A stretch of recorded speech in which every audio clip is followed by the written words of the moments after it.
Donald Trump says his campaign manager, Corey Lewandowski, deserves credit after he got into a physical confrontation with a protester at a rally in Tucson, Arizona yesterday. Our CBS News cameras caught Lewandowski.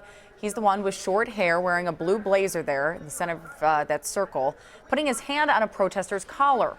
Soon after that, the protester tried to move away, but he suddenly pulled backward. It's unclear whether it was Lewandowski or another man who yanked that protester. The campaign says it was not Lewandowski.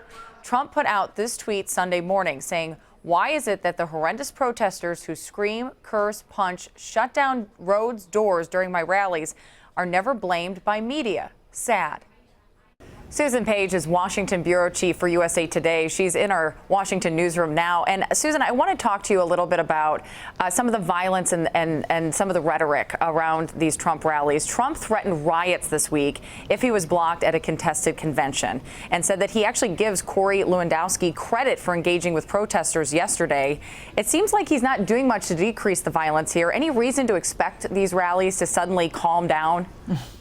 No, I think there's every expectation that these rallies are going to become more and more troubling, perhaps more and more violent, because you now have protesters who are coming with the purpose of being provocative, and you have Donald Trump using rhetoric that almost encourages his supporters to take action on their own, including standing behind his campaign manager, who we now have video of pulling a protester back by the back of his shirt.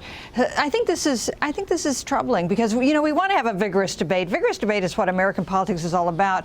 But having people beaten up, sucker punched at rallies is, I think, not part of the American political tradition that we want to see. Well, and we should point out there was an anti-Trump protester punched and kicked at that Tucson rally that you're talking about with Corey Lewandowski. He's saying that it wasn't him, it was actually somebody behind him who pulled, but there is videotape so people can make the determination for themselves at this point. There's a story, though, it seems like, Susan, every day now, you know, about kind of the anti-Trump movement. Does it really matter at this point if there's a third party or somebody else comes in?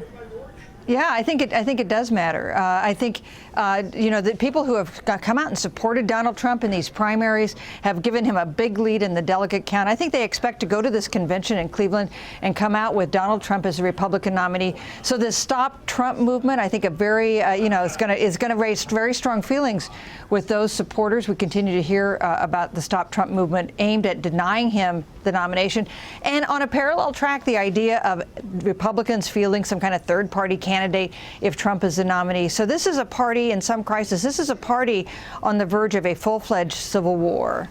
Yeah, it seems that way. I want to ask you, the violence that we've seen, it doesn't seem to be hurting him, Donald Trump, at all within the primaries. In fact, in some cases, it almost seems like it helps him. But do you think it would hurt in a general election, and how would that work itself out?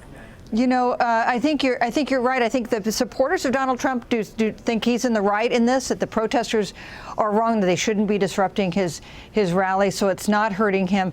And, you know, the last time we had real violence in the streets in a political campaign, I think, was probably 1968, when you had anti-war protests, some civil rights protests.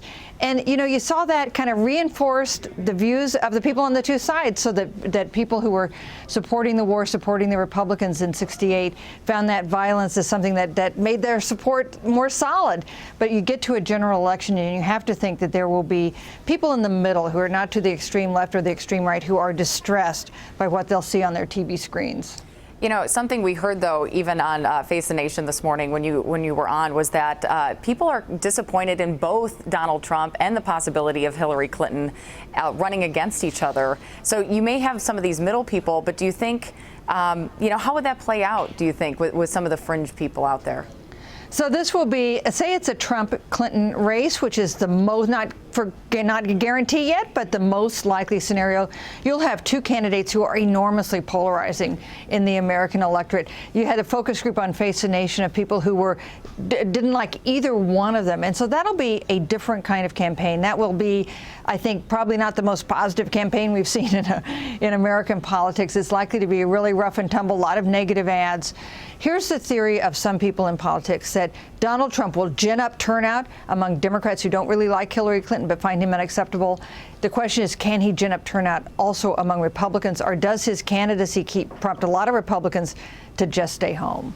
Well, I have to ask you, too, because so many people, it seems, that are supporters of Trump, they really like that blunt talk. They like, some of this is part of his appeal in some ways.